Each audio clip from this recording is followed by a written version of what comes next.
but at least in theory, and this feels very, very freaky, I can let go of it and the car is driving itself. Hey everyone, we have a bit of a long episode for you today. This is a Tesla Model S, but it's not my Tesla Model S.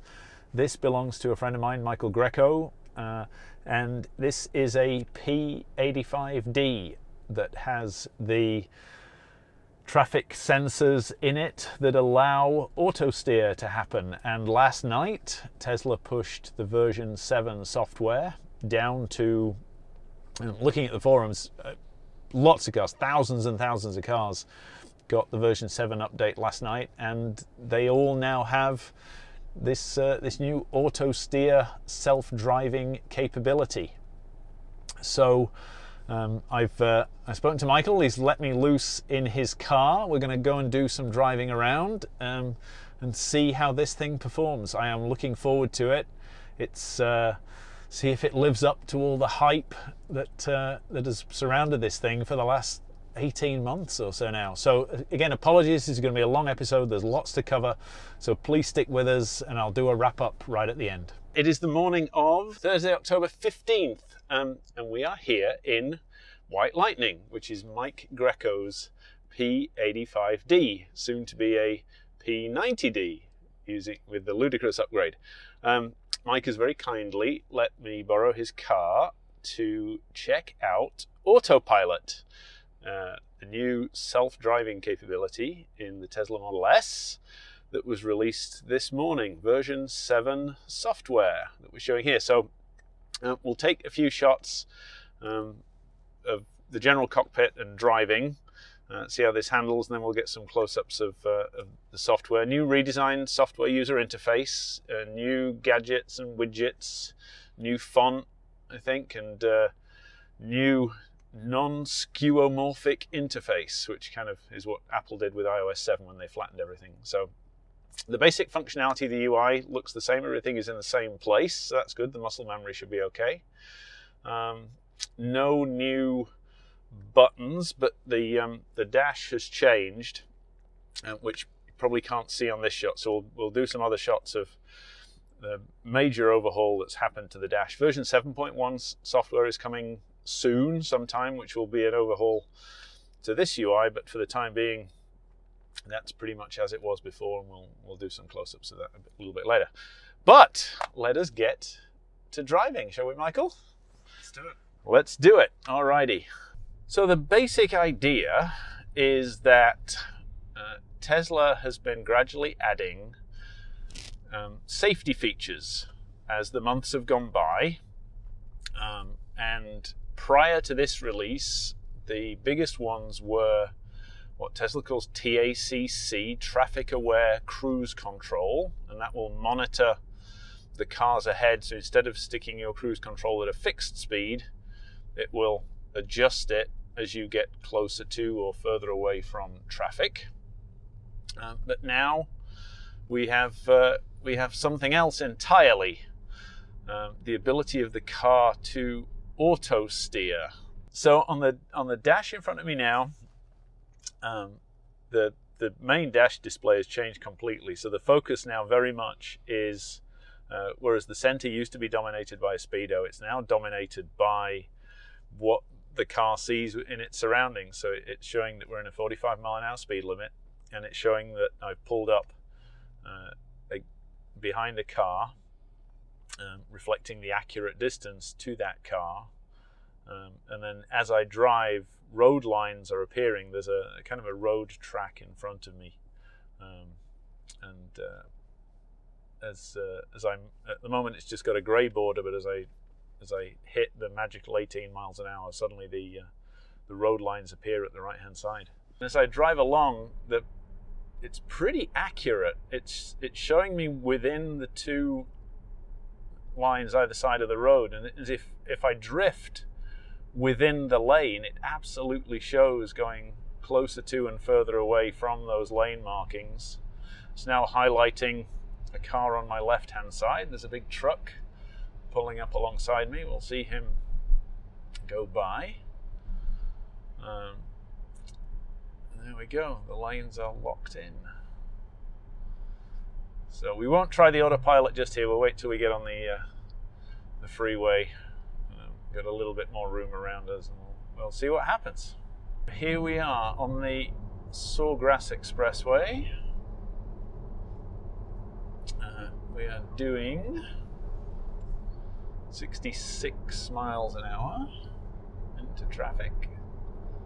And so if so that will set. So I've now got cruise control set, but the car is still fully under my control and it's still spotting cars that are pulling in front of me. And Michael says if I do what? Pull back. Oh, double pull back. Yep. Okay, so all right, so there we go. So I've just felt the car take control of the steering wheel, and now the lines either side of it have changed to blue. But at least in theory, and this feels very, very freaky, I can let go of it and the car is driving itself. So this is disconcerting. So now we're coming up to a slight curve in the road, and the car is it's turning itself. This is very peculiar. There's a very slight hesitation as it turns, and it's probably hardly noticeable on the video that the steering wheel is moving. But here we go around the curve to the left, and off it goes. And as you can see, my hands are completely free. We're driving along 65 miles an hour in traffic on the freeway. Nothing. So there we go. It's tracking along. So far, it hasn't asked me to touch the steering wheel, and it's trucking along quite happily. So it's the car is tramlining a little bit as the bumps in the road are affecting the car, and it's reacting to that. We're on a nice long stretch at the moment, and it's really not doing anything. So we are going to be coming up to a big corner in a little while, so we'll see how it handles that.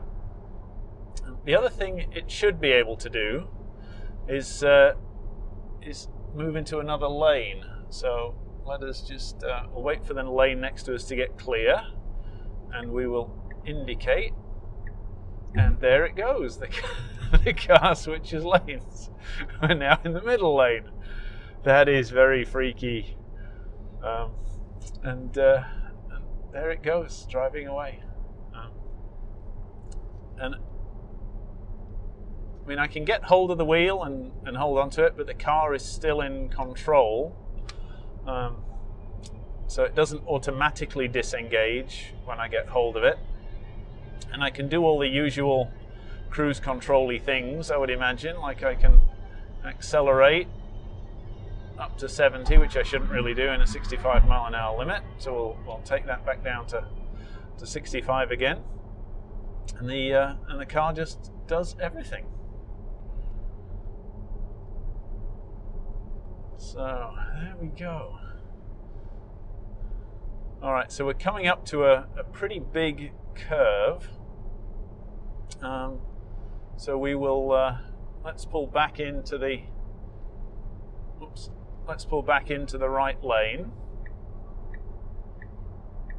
and the car moves over, and there we are, back in the right lane again. So here we go. You might be able to see on the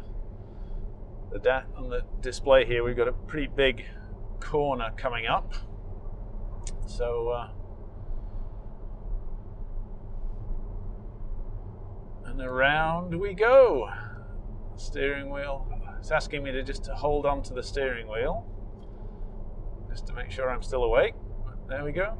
It's going around the corner, constantly indicating cars that are going past us in the middle lane, all the way around the big curve. No intervention from me.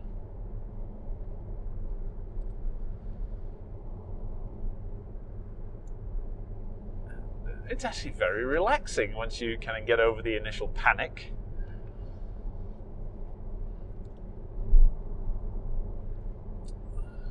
there we go, back on the straight again.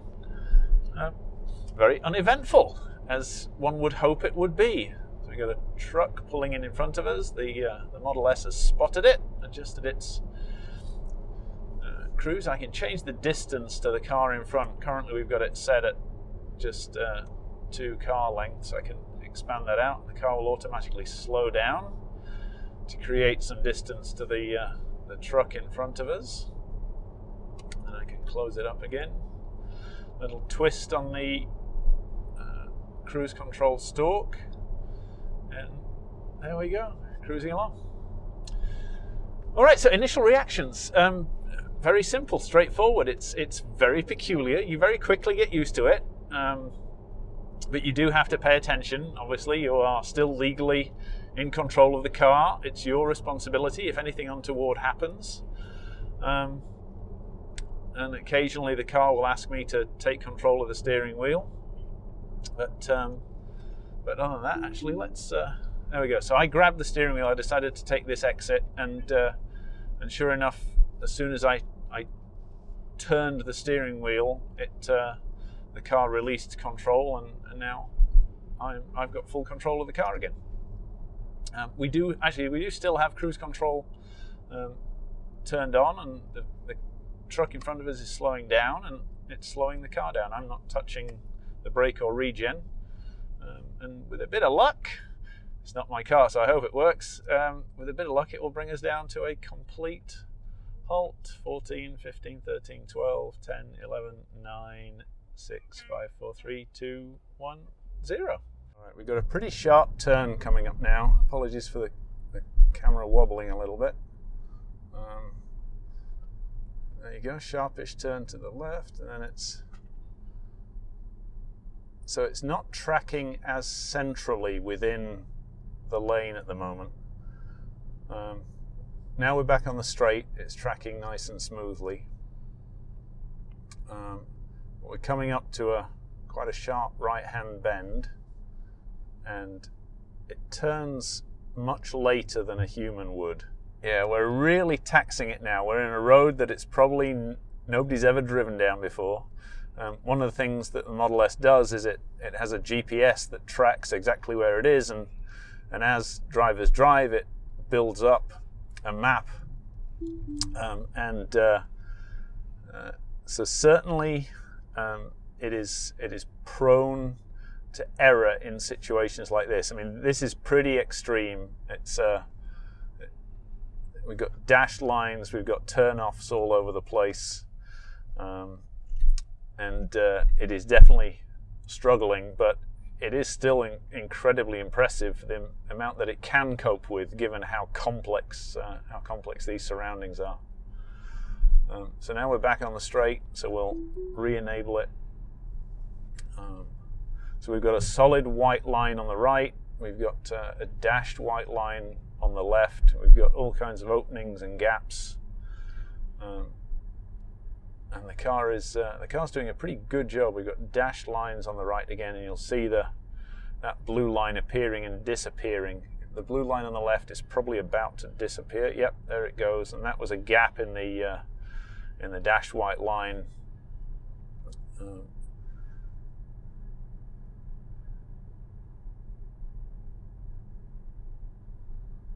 So, yeah, and there the blue line on the right disappeared again as the line disappeared. We'll try a lane change maneuver, see if it can cope. No, it doesn't want to go over, and I don't know why that is. Michael just suggested that it could well be that there's a minimum speed that you need to be going for the auto lane change to work, and we'll see what that is. So here we are, 45 mile an hour speed limit. We'll engage auto steer. So now similar situation, solid white line on the right, dashed white line on the left. We'll try a lane change maneuver again. Blue line is probably about to disappear. Yep, there it goes, and it's back. So we'll try a lane change. Yep, lane change. Oh, that was interesting. So you have to hold, it looks like you have to hold the indicator until it's completed the lane change maneuver. If you use the indicator and then let go, it will stop partway through the lane and then come back. So it won't automatically complete the maneuver. I assume it assumes that you've let go of the indicator because you didn't want to change lanes, and so it moves back. All right, so here we are again, back on the freeway. Not many cars around us at the moment. The feedback does need tuning a little bit. The car kind of tends to track in small straight lines and then adjust the steering wheel, whereas a human driver would hold the wheel at a constant angle, or what feels like a constant angle. The autopilot is making several adjustments. Now we're back on the straight again and we're centralized. If I try and pull it a little bit, there's definite resistance on the wheel. So we've got a car coming up on our right hand side now. There it is, spotted it. Past it goes.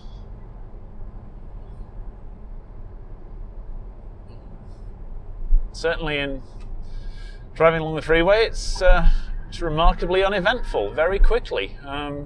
It just does its thing.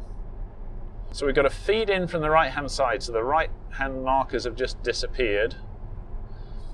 And the car does want to pull a little bit to the right in that situation.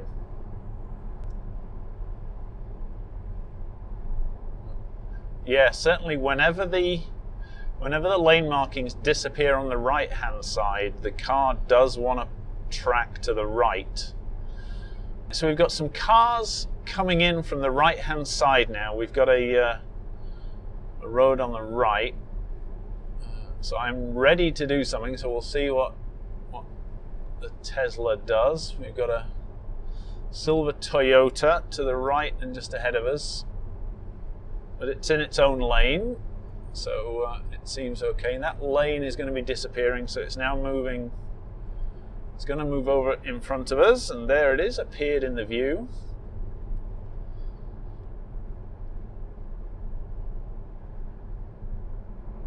Very uneventful. Road went slightly to the right, and the car reacts as you would expect. It's all a bit of an anticlimax, really, which is kind of what you want. Road bending slightly around to the left again, and off you go. We are gonna exit the freeway, and it is a pretty tight clover leaf that goes off to the right hand side. So I doubt the car is going to be able to cope with it, because it will think the speed limit is 65, yet there's no way you can take the exit at that speed.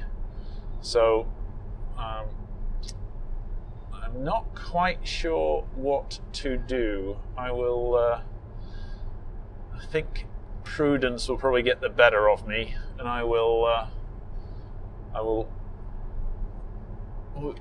we've got the navigation turned on, and I don't know whether it's going to try and exit. It is going to try and exit, and I'm ready on the brake, because this is a pretty, there's no way that the car was going to slow down enough.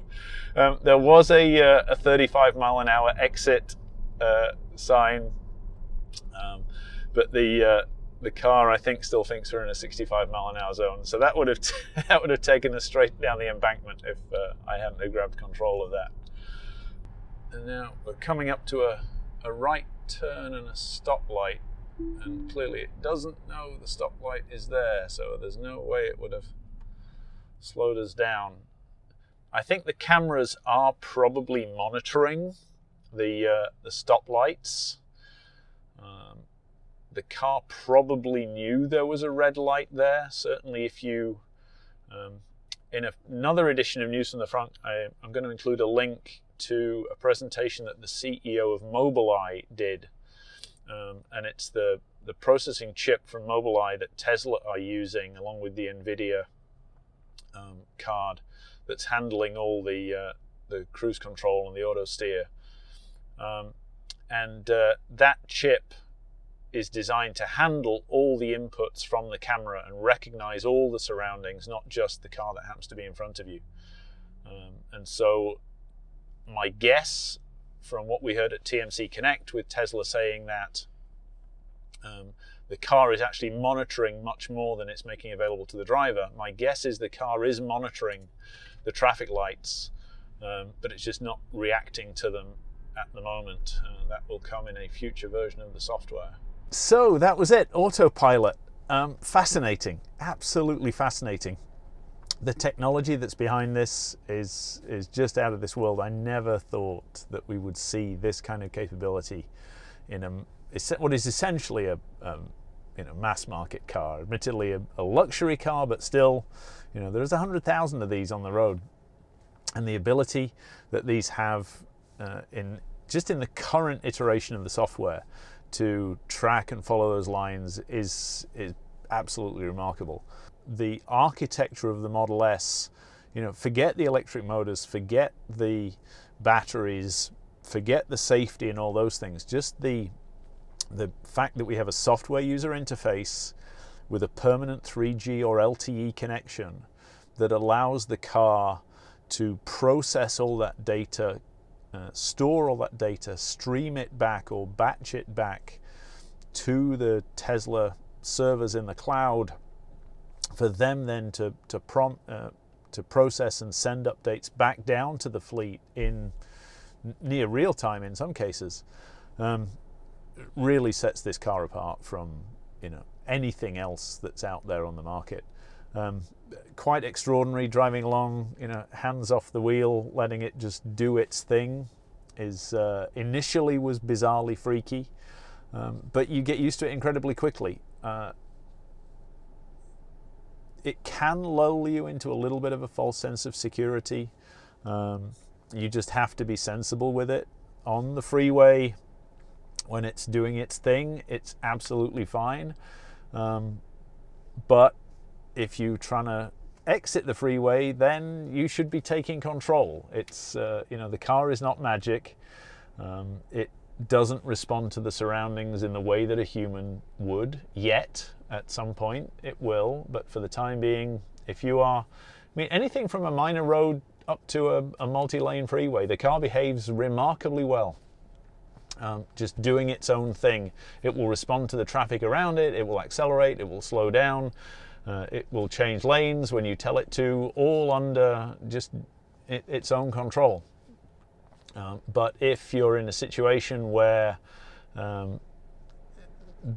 inputs are required that the car is currently not responding to, so stop signs, traffic lights, if the speed limit on the road the practical speed limit on the road is very different than the posted speed limit, as we had on that very tight loop exit, then the car doesn't know what to do, and it will get itself into trouble if you are not prepared to take over and pay attention. So it does exactly what it says on the tin. It is freeway auto steer, works perfectly well in those situations, also works remarkably well just in regular traffic driving around.